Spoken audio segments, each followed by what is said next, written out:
Hey, what is up, guys? It's your boy Evan. So, unfortunately, I gotta make this video, right? Bad things happen, bad things need to be called out. In Minnesota, 2 lawmakers were shot. The family members of those lawmakers were shot.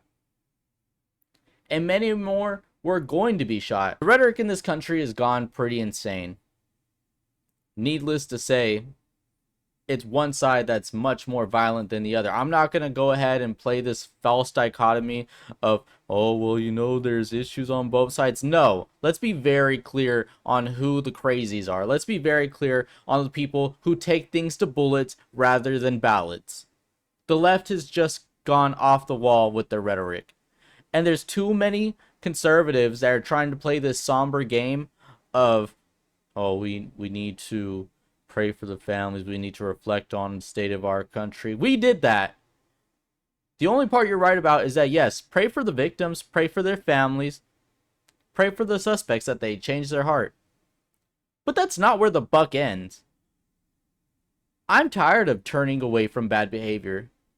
I'm tired of just sombering condemnations of these actions. No, we need to put our foot on the gas and really point this stuff out. We need to really call this stuff out and show that we're not going to tolerate it. But before we get further into it in my analysis of things, let's go ahead and hear what the local law enforcement had to say about the case. Hi, Ken. Good morning. Police Chief Mark Bruley, Brooklyn Park Police Department. The question is, how did we get to Representative Portman's house, and it was proactively or not? The circumstances that unfolded in Brooklyn Park this morning is that we assisted the Champlin Police Department on a shooting. That shooting was made aware by one of our sergeants that it was at Senator Hoffman's home. In hearing that very intuitive sergeant asked our officers to go check on Melissa Hortman's home, the representative that lives in our community, just proactively as due diligence to swing by. That police officer and his partner pulled down the street. When they arrived at Melissa's house, they noticed that there was a police vehicle in the driveway with the lights, emergency lights on, and what appeared to be a police officer at the door coming out of the house. When our officers confronted him, the individual immediately fired upon the officers, who exchanged gunfire, and the suspect retreated back into the home. Was this Shout out to this law enforcement, man. That proactive thinking probably saved a lot of people's lives today. For those of you that don't know, the suspect was posing as law enforcement. They're pretending to be a police officer to lower the guard of their victims so they can take their lives. But by the grace of God and by the intelligence of this law enforcement, they made the proactive decision to check on other likely targets ahead of time. That's amazing. That's astounding. I'm very, very proud of them. Was this an actual police officer or impersonating a police officer? Yes, the question is, was it a real person or a person impersonating a police officer? It was not a real police officer. This is somebody that clearly had been impersonating a police officer, again, using the trust of this badge and this uniform to manipulate their way into the home. So Chief Bruley, janitorial care 11, the person not only was wearing a badge posing as a police officer, when they approached their victims, they had a car with lights and sirens? Yes, the question is what kind of vehicle and how were they dressed? They did drive a vehicle that looked exactly like an SUV squad car.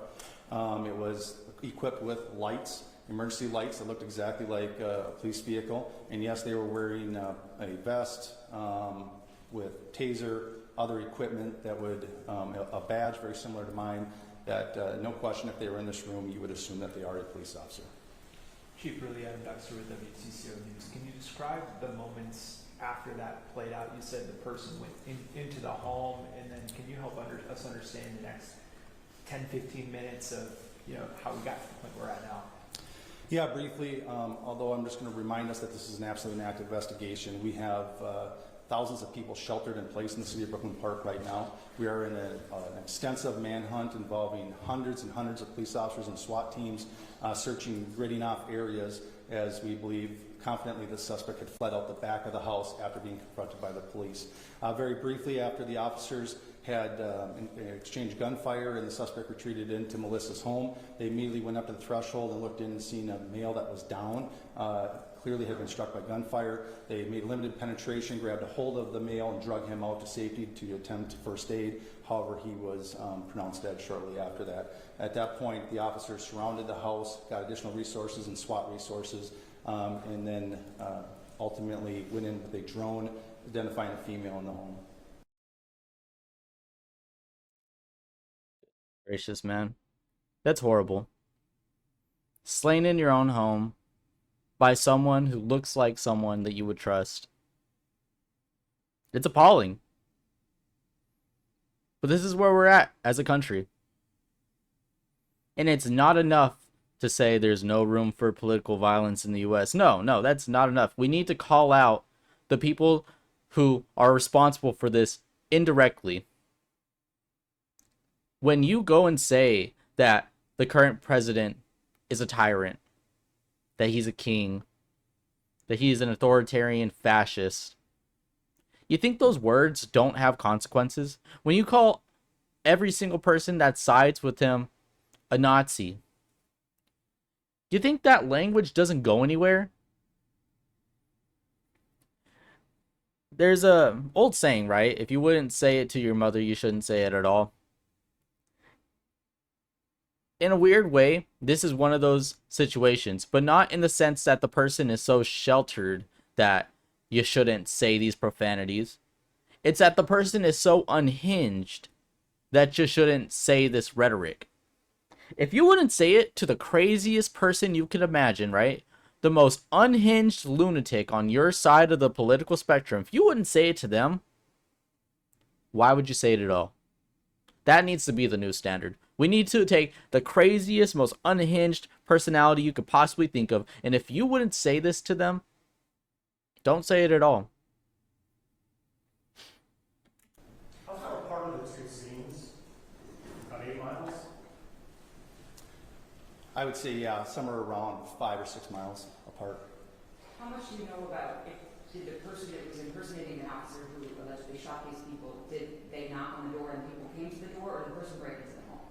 Yeah, it was knocking on the door and asking the person to come out, absolutely impersonating a police officer. Do you all have the suspect's car? We do have the suspect's car. Suspect is on foot. That is what the large-scale search is currently going on. I just remind residents of Brooklyn Park, I know it's been a long time, but those that are in the grid that we gave the alert out to continue to shelter in place. We're also reminding them that if somebody comes to the door and they knock on the door and claiming to be a police officer, please do a couple things. One, call 911 and confirm that the officer belongs there. If they are a police officer, dispatch will be able to confirm that that person is a police officer. Also, we've informed all our officers in Brooklyn Park that they are not to approach anybody by themselves. They're to approach in pairs, meaning 2 officers. So if there's only 1 officer outside the door, do not answer the door and call 911. If it's a Brooklyn Park police officer or any of our partners that are assisting, they will come in pairs of 2 or more. That's terrifying, dude. You can't even trust someone that looks like a police officer. Now you need to do extra steps of verification just to keep yourself safe in this political climate. That's horrible. In America? Yeah, I couldn't imagine stuff like this in the past, right? When things were the uniparty and everyone was all on the same side and pretended to be against each other in front of the public, but then behind closed doors, they're all at the same country clubs, they're all at the same cocktail parties, and they're all colluding together. Everything was fine. Trump comes into office, rocks the boat, says, I'm exposing the corruption, I'm draining the swamp, and then the swamp fights back. All the swamp creatures come out. And these are the useful idiots of that class of people. A lot of people will try to make this argument that their statements are protected by free speech. And that's where you're wrong. Because statements that lead to greater violence and escalation or possible public harm, like yelling bomb in an airport or yelling fire in a movie theater, those things are illegal. Oh, my free speech, my free speech. Your free speech got 2 people killed. What was it worth it? Calling us all Nazis? What was it worth it calling us all fascists? You know what the saddest part is? These people were on the left. We already expect people on the right to disagree with the left. That is well founded. That's just the status quo. But when you have a little bit of people on the left that want to reach over the aisle and work with the other side, they get killed for it. They get shot for it. I'm sorry, one at a time. Do you know if the gunman said anything, like when he knocked on the door, did he say anything to like Senator Hoffman or anything, you know? We do know that he did, but I'm going to hold that back as part of the investigation right now. You guys did detain someone for information, is that accurate? This is a very large-scale search, so we have detained several people and questioned them, but we do not have anybody in custody at this time. I know you may not want to identify that person publicly, but have you privately identified the suspect? We have people of interest that we are looking for. Michelle Griffith, Minnesota Reformer. Other than that, these are two Democratic lawmakers. Is there anything else to suggest that this is politically motivated? Again, I'm going to hold back most of the information. This is part of the investigation to get completed. This is rapidly evolving, just occurred a few hours ago, and we're trying to sort it out. We have partners from the FBI, the BCA, the Henry County Sheriff's Office, and almost every suburban agency in our community helping us with this. So it's very complex and working on it. What I will tell you, when we did a search of the vehicle, there wasn't a manifesto that identified many lawmakers and other officials. We immediately made alerts to the state who took action on alerting them and providing security where necessary. And that's about, I'll stop there. Another thing that they don't mention, but has been confirmed through other legal sources, is that inside the vehicle, the guy had a lot of No Kings flyers. Right. So these Democratic lawmakers, just the other day, like I mentioned, voted to defund healthcare for illegal aliens. Right? And it didn't even seem like they were all that super happy to vote for that. But they needed to pass a budget. Thank you very much. We're going to take one more question.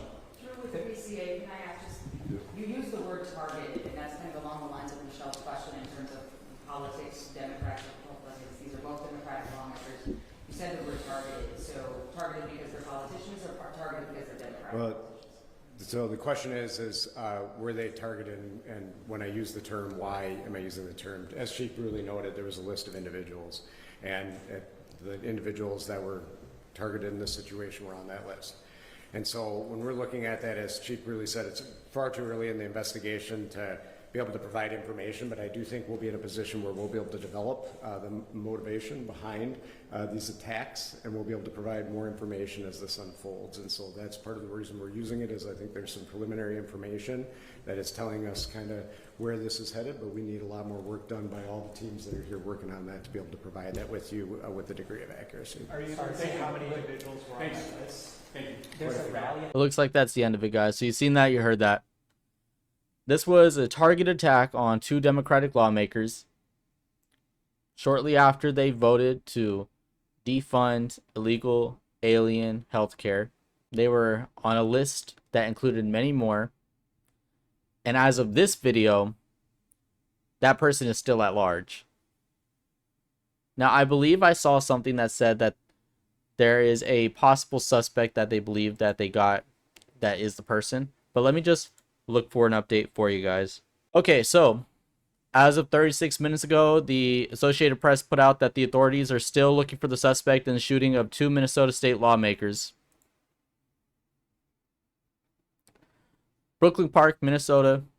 Hundreds of law officers fanned out across Minneapolis suburbs Saturday in pursuit of a man who authorities say posed as a police officer and fatally shot a Democratic state lawmaker in her home in what Governor Tim Walz calls a politically motivated assassination. Authorities said the suspect also shot and wounded a second lawmaker and was believed to be trying to flee the area. Democratic former House Speaker Melissa Hortman and her husband Mark were killed in their Brooklyn Park home. Senator John Hoffman, also a Democrat, and his wife Yvette were injured at their Champlain address about 9 miles away. Authorities identified suspect as 57-year-old Vance Bolter, and the FBI has issued a reward up to $50,000 for information leading to his arrest and conviction. Okay, so it looks like they have narrowed down to one suspect, and that is this Vance Bolter. Doesn't look like they have his picture here. But there you have it, guys. It looks like the suspect is still at large. Everyone be safe. Be sure to take the necessary precautions that you need to live your life outside of fear. If a police officer comes up to your door, I mean, now you know 911 can confirm that they're there for a reason. I'm going to start doing that if a police officer comes up to my door. I doubt that I have the same problems as these lawmakers at the moment, but you can never be too safe, right? People are only getting crazier, and it's the left's fault. I'm not afraid to say it. In fact, I don't ever want to hear another person complain about January 6th when the left kills their own lawmakers for daring to vote with the other side. Tired of it. But let me know what you guys think. Am I being too harsh? Am I being too hard on the left for killing their own lawmakers? For the rhetoric that they've been spouting about Trump and his supporters? Or am I on the money? Do you agree with me? Let me know in the comments. Be sure to like, subscribe, comment, share with a friend if you feel like they could use this information. I'm Evan. This was the video, and I'm out. Peace.